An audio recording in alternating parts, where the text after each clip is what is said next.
Welcome to the Sonia Magazine Talk Show. I am back again. This is our third episode, and I have a really cool special guest here today. I am going to let him introduce himself because I call him Superman. He has the most amazing voice. So I'm going to, again, let him introduce himself. Hello, everybody. My name is Joe Collins. I'm a congressional candidate running in California's 43rd District against Maxine Waters. Yes. So now, Mr. Joe Collins, let's talk about you and how you came to this event where you are running against Maxine Waters in Los Angeles. Okay. So about me, I'm from South Central Los Angeles. I was born and raised there. And my mother moved us out of California whenever I was in high school, as a freshman in high school. And because of gang violence, you know, our house was actually shot up in a drive-by, and had me and my sisters been there, we probably would have been dead, but we were at church. And I joined the Navy in 2004, and I got out the Navy in 2017, the end of 2017, to come back home. And I wanted to get in politics. I wanted to run for an office. And so I had to take a step back and ask myself, what is it that our district needs, and what can I do to be able to provide that right now? And some of the same issues that we had whenever I was younger are still persistent in the district today.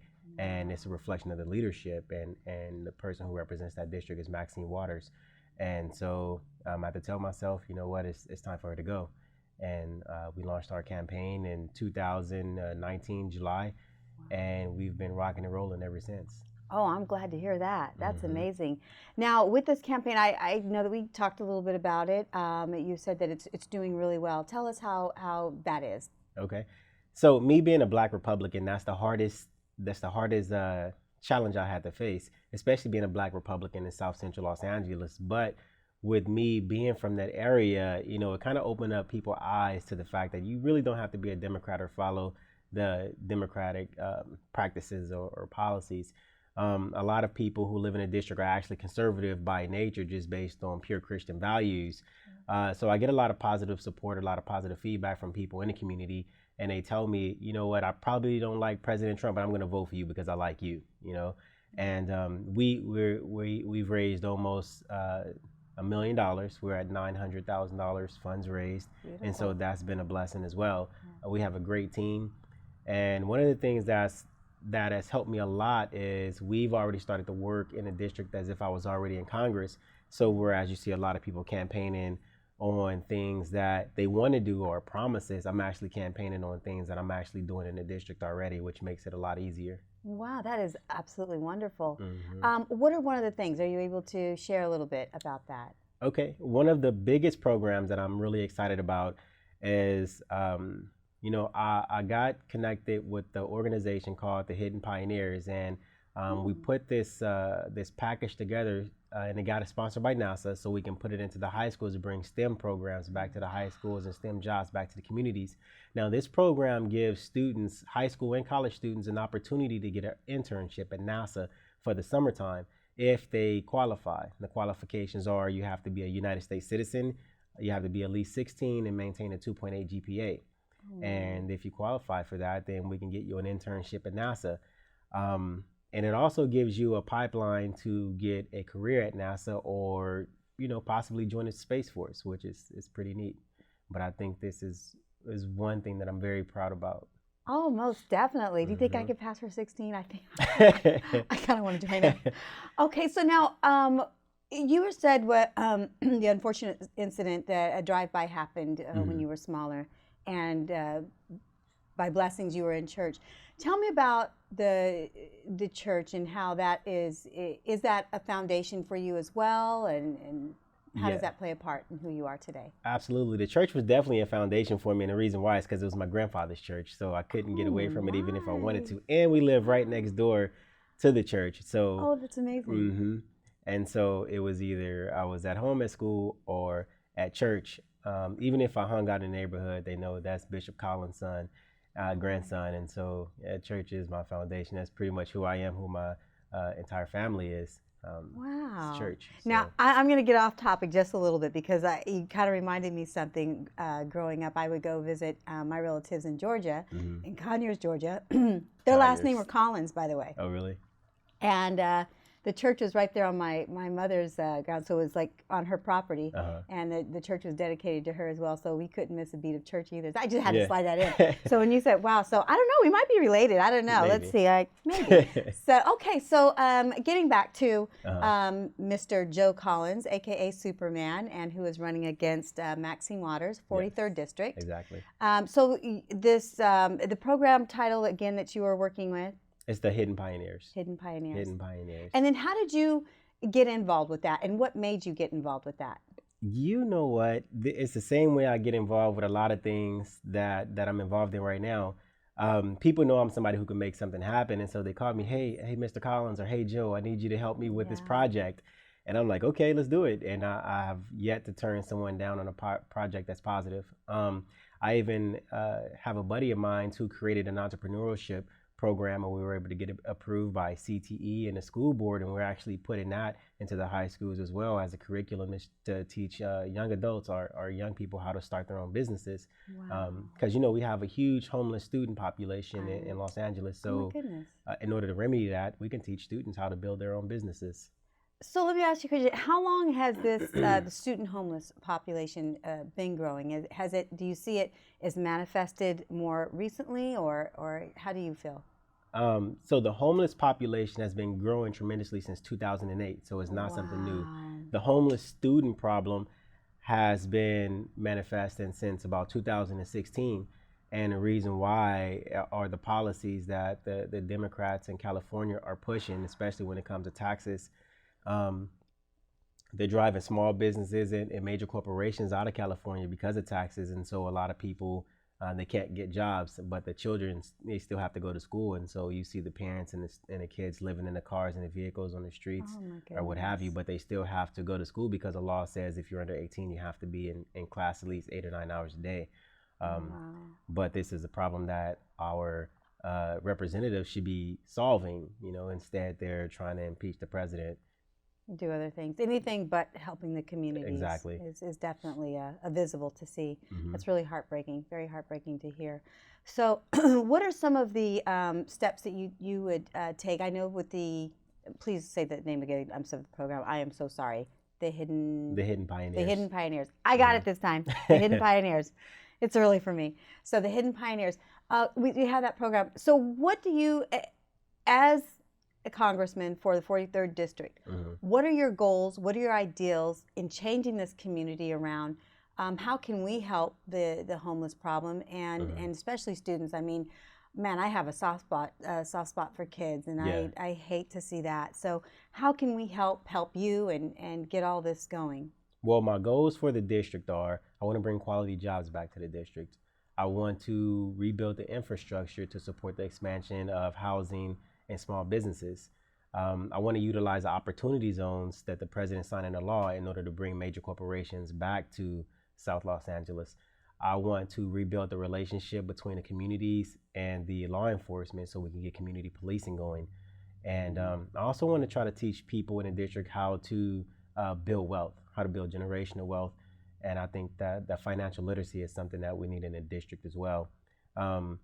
One issue that I hear all the time is gentrification, and regardless if you want to call it rebuilding, gentrification, creating new businesses or what have you, the older buildings, the older apartment complexes, they're going to be rebuilt anyway. And the problem is we don't have quality jobs in the district so people can be able to live through the rebuilding process. And a lot of people in the district do not have financial literacy to be able to figure out how to save money or put money or invest money so they can be able to live through gentrification as well. And another major goal of mine is to 100% sue the state of California until they get back in line with the federal constitution, because what's going on in California is definitely not normal and it's definitely not constitutional. Well, I like that.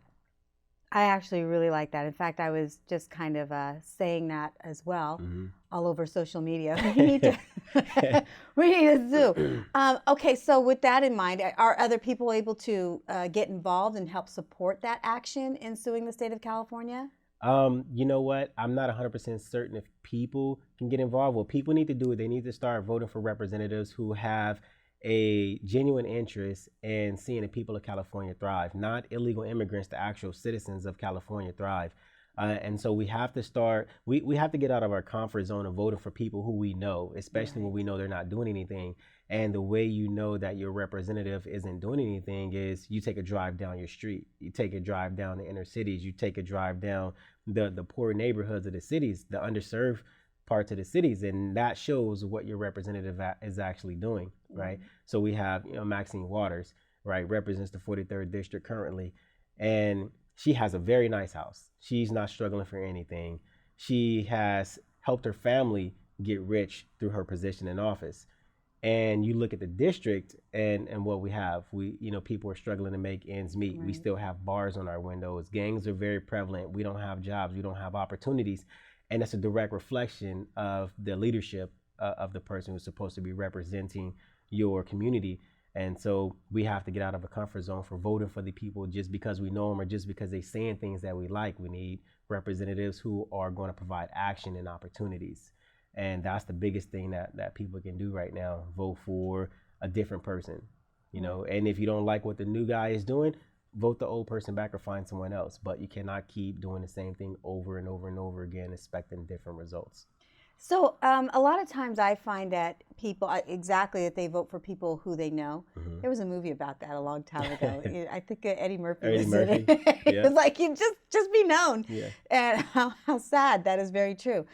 I find that a lot of people really don't know about the representative. I think there was a lady the other day that was on the news, and she had voted in Iowa, I think, for Peter Buttigieg, and she didn't realize that he had a certain sexual orientation. All of a sudden, she wanted to take the vote back.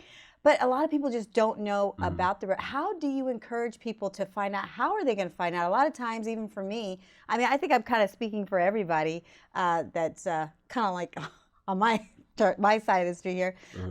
How do we get to know who our people are? Because a lot of times they just show up on a ballot. Yeah. And we never got a chance to see, what they have to offer, anything that they've talked about. How do we get that back out? It's going to take an effort from the people to start to understand who their representatives are. Go to the city council meetings, go to the neighborhood council meetings, go to the school board meetings. This is how you get involved in community government, and your voice actually matters. I think people only have a problem with their representatives when something isn't going right for them personally. But you can drive down the street and hit a pothole and tear up your whole entire vehicle, and now it's a problem, and then you start to realize that, wait a minute, these potholes have been here for 6 or 7 years. Who's been a representative this whole time, not doing anything about the problem?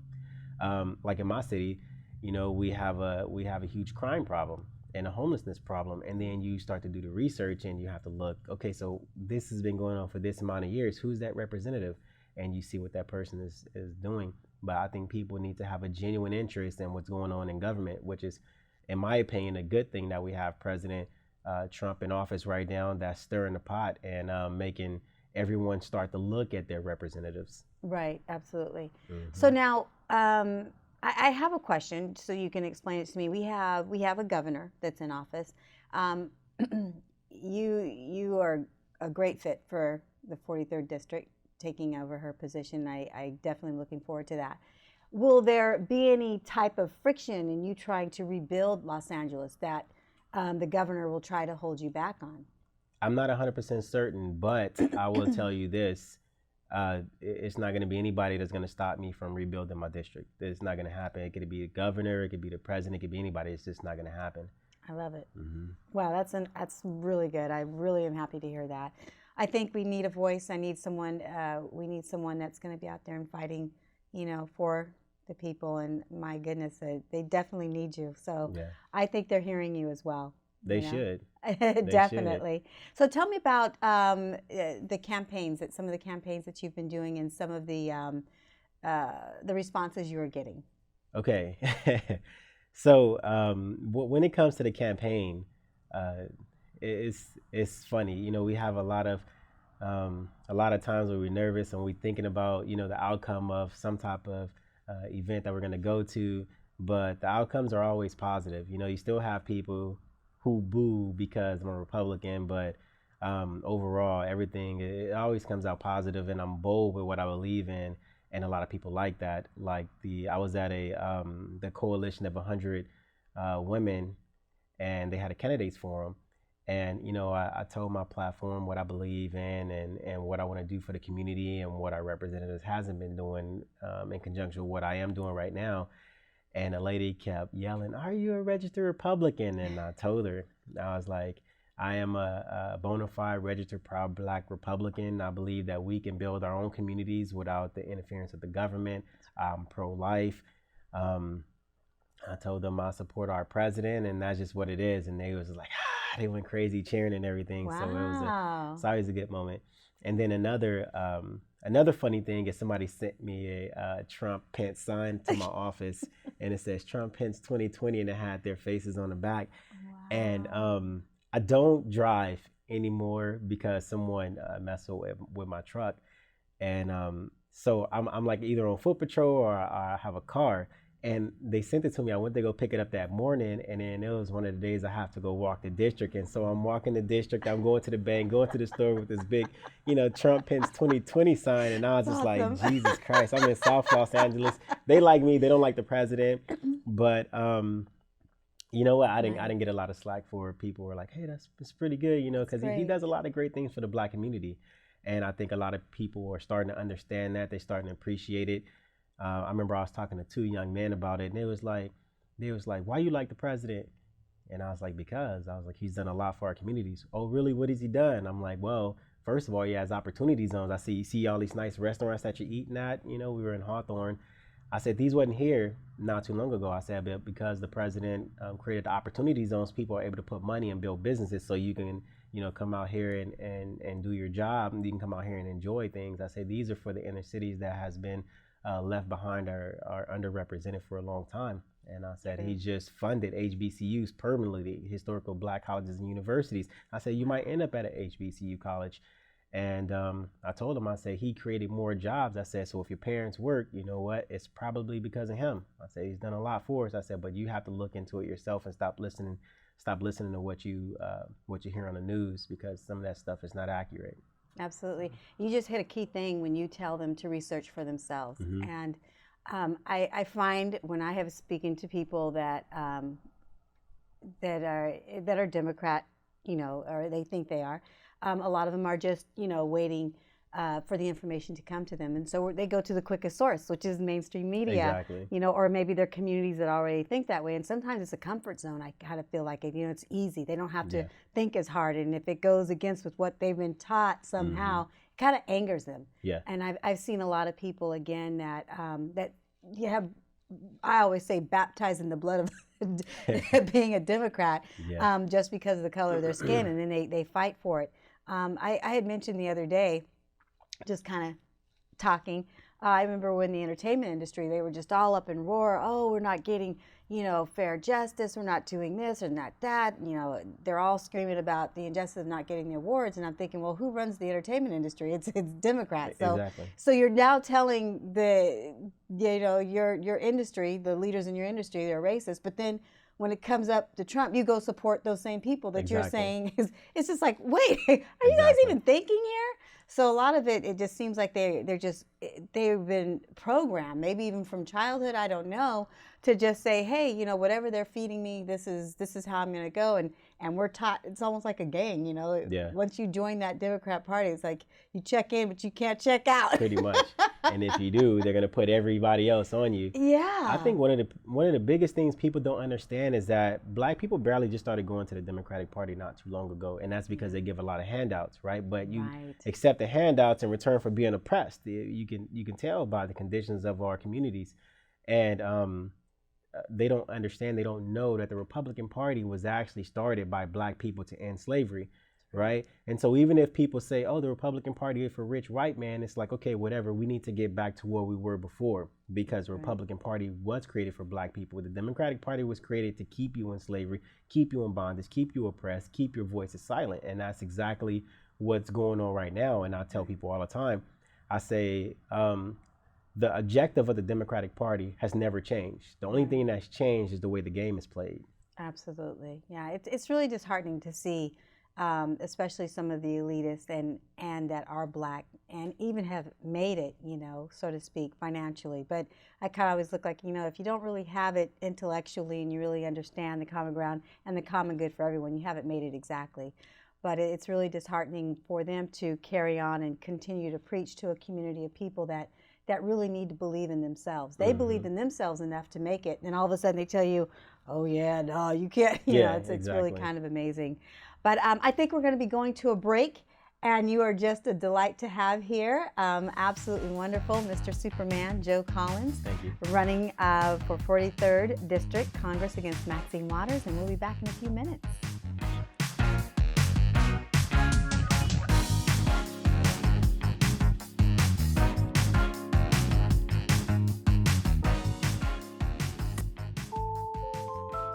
I'm from South Central LA, born and raised. I grew up on 104th and Normandy, the place where the elders used to say, if you're a Black man from the hood and you live to see age 25, then you've made it. My mom moved our family to Texas to escape gang violence. After high school, I joined the U.S. Navy, where I served 13 and a half successful years. From the 90s until now, I don't see much change in the district. Homelessness is out of control, poverty is high, our city is ran down, and we need jobs. And not to take away from the few accomplishments that Maxine Waters has had over the last 30 years, it's time for a new, fresh face to represent our district. New leadership, a new plan, and a new direction. I can't lie, I'm disappointed in the condition of our district. But I'm home now, and I'm running for Congress. There's a lot of work to be done, but I have a plan. Forward action and transition plan.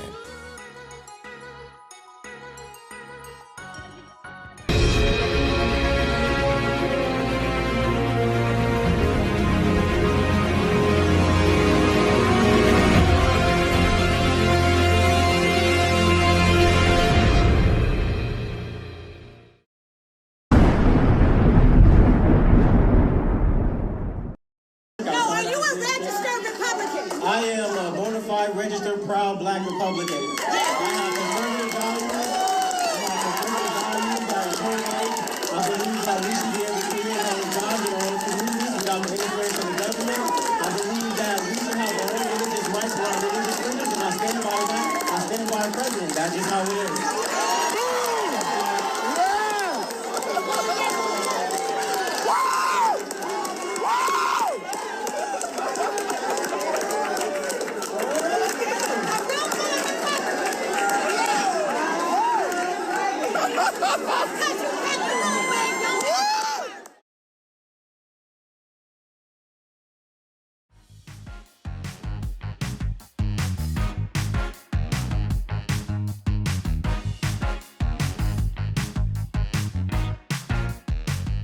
We are back, Sonia Magazine Talk Show, and I am here with Joe Collins, running against Maxine Waters, 43rd District in Los Angeles. So I kind of wanted to pick up back where we were regarding just how Black people feel like they're absolutely born and baptized in the blood of Democrats. How does that happen? Why is it still going on? I just don't get it. Well, the majority of the representatives are Democrats, depending on where you are. And, they preach the same thing. You're a Democrat, and anybody who tells you different is racist, Wow. And you can hear Maxine Waters say it all the time. She's been calling people racist since 1992. And people start to believe that. And anything that's bad happened to you is because of Republicans and they're all racist. And you hear this and you hear this and you hear this. You poor because Republicans this or this. They make excuses for everything instead of empowering people to create your own life, and so that's how. I never understood that. You're absolutely right. They'll say, "Oh yeah, you're poor because the Republicans did this," but the Republicans are in charge of that district. Mm-hmm. I always think, well, how did that? Yeah. I was like, I don't really add that one up. That's interesting. It happens a lot, especially in California, and I can't even fathom the reason people think that the problems that we're having in California is because of the Republican Party or the president. And I had to tell someone just the other day, I said, hey, the issues that you're having in California is not because of the president. I said, that's because of the Democrats who are making decisions for you. And I said, it's not that all Democrats are bad. It's just that we have so many of them. If they feel like they want to pass a policy, they can do it because you voted for them. So they don't need your say-so on what type of policies they want to pass. They just do it. Like Gavin Newsom passed a bill to give illegal immigrants health care. He has a bill to give illegal immigrants housing if you have a child, you know, and it's just like, why are they doing this? Well, so many of them, they want to do it, they're going to pass that bill, which is why we need more Republicans in office in California, just in general, just to keep the balance. Just to regulate it. And that's really scary that they would, you know, do that knowing that our children that are citizens here are living on the streets trying to get through education and no health care. So that's pretty sickening. I hope people start to wake up and understand that this is a very serious thing, and definitely get to know your representatives. Absolutely. So now what about, so expanding on that, in schools, families, churches, they're all kind of being taught and they're just kind of regurgitating that same philosophy to children? Is this where it's starting, they're starting them in preschool, kindergarten, they're just raising them up in it that way? They're trying to. Wow. That's what they've been doing for a long time, but children now, they have direct access to information via their phones, the tablets, you know, so they're a little smarter than what we were back then because we didn't have that direct access to information. And I think a lot of young people are actually waking up to the fact that, okay, so these people really never did anything to us, you know, and I can use, for example, you know, Barack Obama, first black president that we've ever had, great family and a great role model for a lot of black people. But when you ask what has he actually done for the black community, the answer is absolutely nothing. And you ask people, well, why did you vote for him? Oh, well, he dressed nice, he talks well, he looks good, he's black, they have a great family. And all those are great qualities of a person. But at the same time, you know, when it comes to policies that he's passed that directly impact the inner cities, while we voted for him, it's none, right? And as another example, we have President Trump. He is a great speaker when he wants to be. He's very brash about his opinions and how he delivers his information. And being a businessman, he doesn't really care about the way people feel about anything because he has a "we need to get the job done" attitude. And you ask, well, what has he done for the black community? And it's easy to name things like criminal justice reform and First Step Act. You know, these are programs that he signed into law that directly impact people who have been victims of the justice system, right? And that just happens to be black people and Hispanics, or poor people in general who can't afford the defense attorney to help them with their cases. But it allows them to get their criminal records expunged so they can get back into the workforce.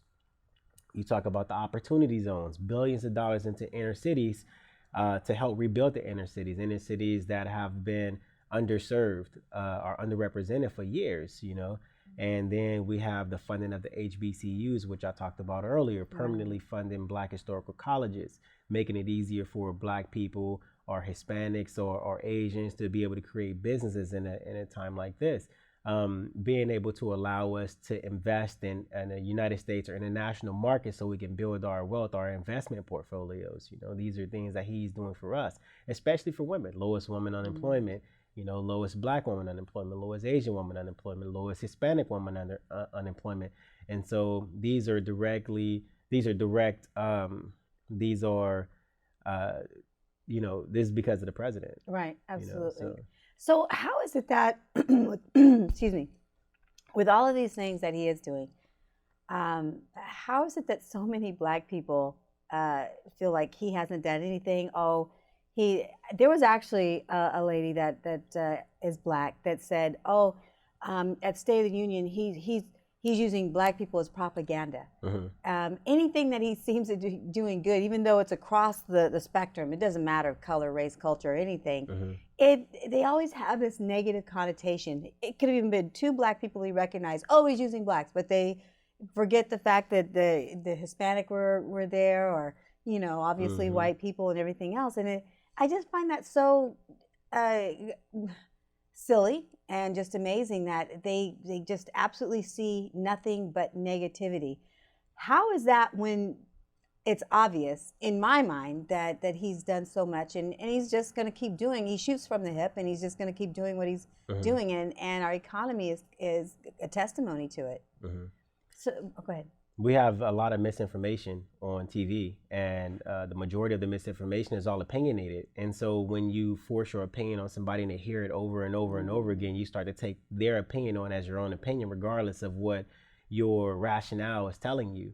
And because of that, people actually believe that the president isn't doing anything for them, you know. Wow. And that's how it's been. If you look, even with this last impeachment investigation, you hear them saying over and over, the president is racist. He's trying to investigate the Bidens. He's doing this. He's doing it. All these unfound conclusions that they're drawing up based off what? An opinion. Right. Someone else's opinion who doesn't even have firsthand knowledge of something that's supposed to happen at some place in time.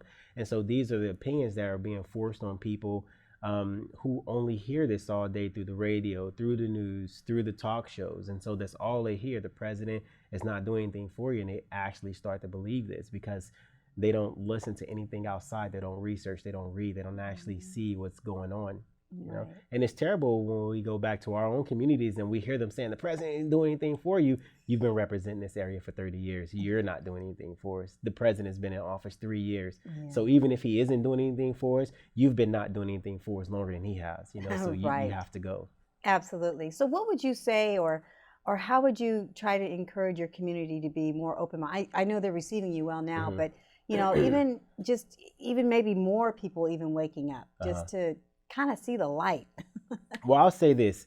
It's not my job to make people or force people to believe in the Republican Party or believe in a president of the United States. It's not. It's my job to let the people know that I want to represent you and I'm going to work with whoever I have to in order to bring value and opportunities back to the district. It takes entirely too much time to try to convince somebody that the president is doing this, that, and the other. I don't care about that. Believe what you want to believe, but you need to believe in me to work with this president to use these opportunities that he provided so I can bring them back to you. I love it. This is amazing. Okay, this is Joe Collins, 43rd District, running against Maxine Waters. I am so delighted and honored to have you here today, and I hope that you will be coming back soon. I will, thank you. Thank you so much. It's been a pleasure. Thank you, you too.